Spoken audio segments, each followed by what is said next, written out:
The Mystery Country. I wish to state to you, my dear readers, that Ethiopia is a country of great contrasts, largely unexplored, and is populated by black people whose attitude towards this so-called Western civilization has not changed within the last 6,000 years. The people are Christians while retaining primitive customs. The result is that the black people of Ethiopia are extraordinarily blended into a refined fashion that cannot be met with any other part of the world. In 1930, the Duke of Gloucester undertook one of the most interesting duties he had been called upon to execute up to this date. The occasion was the coronation of His Majesty Ras Tafari, the King of Kings, the Lord of Lords, the conquering Lion of Judah, the elect of God, and the light of the world. The Duke was to represent his father, the Anglo-Saxon king.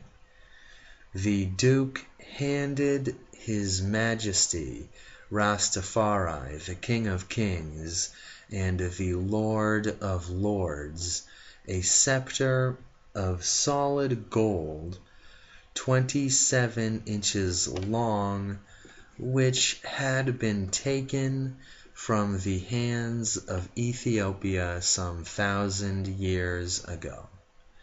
The Duke fell down on bending knees before His Majesty Ras Tafari, the King of Kings and Lord of Lords, and spoke in a loud voice and said, "Master, master, my father has sent me to represent him, sir. He is unable to come, and he said that he will serve you to the end, master." See Psalm 72, 9 to 11 verses. Also see Genesis 49, chapter 10 verse. On one side of the scepter was inscribed, "Ethiopia shall make her hands reach unto God," and on the other side, "The King of Kings of Ethiopia," and the top of the shaft was finished with a seal, and above was a clen cross in which a single carbuncle was set. The scepter was a magnificent piece of workmanship and had designed from a historic piece in which the special ceremonies of His Royal Highness of Ethiopia, Earth's rightful ruler. The Duke also handed to Queen Omega, the Empress of Ethiopia, a scepter of gold and ivory. The shaft is in the form of a spray of lilies, and at the top a spray of lilies in bloom.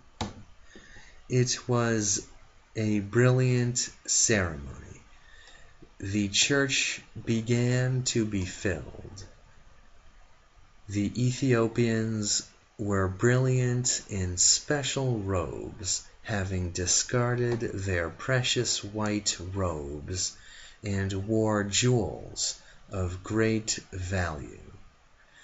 The men's swords were being heavily ornamented with gems. On their heads they wore golden braided hats, in which the covered lions' manes were to be seen. In contraction, then, were the solar note struck by the women, who were heavily veiled and wore heavy clothes. His and Her Majesty, King Alpha and Queen Omega, the King of Kings, drove to the cathedral in a coach drawn by 6 white Arab horses. Queen Omega in a robe of silver, and the escort on mules, wearing lion's skin over their shoulders, forming into procession outside the cathedral.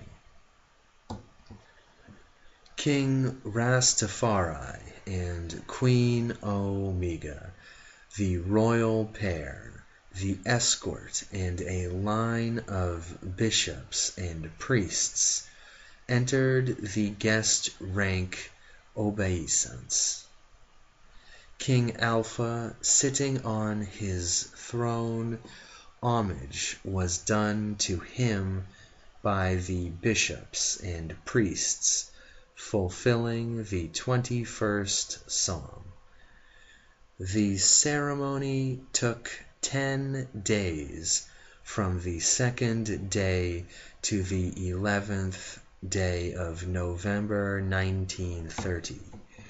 King Alpha was presented with orb, spurs, and spears, and many other mighty emblems of his high office.